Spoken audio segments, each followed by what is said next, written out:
Every child's journey will look different, but it typically includes therapy. The NCAC uses evidence-based therapy, proven to be the most effective way to help survivors recover and heal.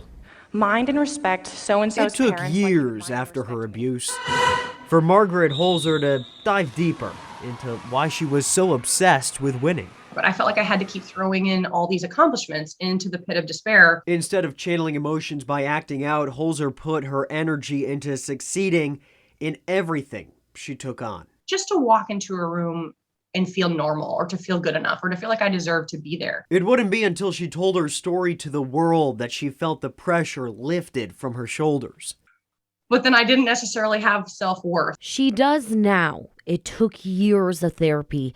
Therapy that began when she reported her abuse at 11 years old. Our focus was to get a little girl back to doing activities 11-year-old girls do. Therapy wasn't easy. It took a toll on the entire family. I was told by the counselor to go walk the dog for 10 minutes out and watch my clock and then turn around and come back for 10 minutes. 11-year-olds should be able to do that.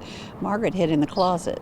Margaret's mom, Elizabeth Livingston, says it took 3 years for Margaret to just be able to spend the night at a friend's house. My counselor actually said, as an 11-year-old, she told my mom, at some point, she'll probably want to come back to counseling as an adult, when she starts dating, becoming sexually active, that thing. And she was right. A lot of times with their development, they may not have all the context they need to process everything at that moment. Therapist Kate Hall specializes in child trauma. The earlier that we can intervene, the better. She says every child's experience will look a little bit different. The therapy process can be shorter, it may be long, it just depends on what is going on in the child's needs. But Hall says they rely on research-based methods. Starting with learning how to identify emotions and process emotions and talk about them, and then working on practical coping skills to help that kid through not only the processing of the trauma, but also in the future. And with the amount of cases the NCAC handles, each therapist has a lot on their plate. Pretty busy. I know that we almost always have a therapy waiting list. But hearing stories like Holzer's is what motivates Hall to continue helping kids find worth and know there's life beyond abuse. There's more successful outcomes with these evidence-based therapies, especially when a caregiver is involved and supportive. And Holzer had that support system through it all. It was painted green. And for her mother, she knew she had the NCAC. Everyone needs to have this agency in their life if they're in the situation we were in with Margaret.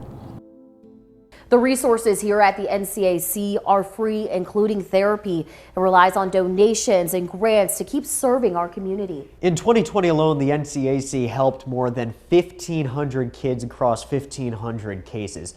That's 1,500 stories that were only told once, 1,500 families that were helped, 1,500 lives potentially saved. People here want to keep your child safe. Let them know about the warning signs, how to prevent them from becoming another statistic.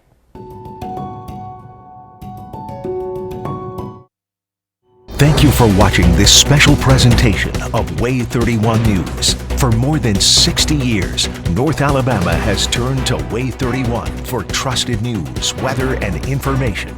Coverage you can count on air, online, on your phone. Way 31.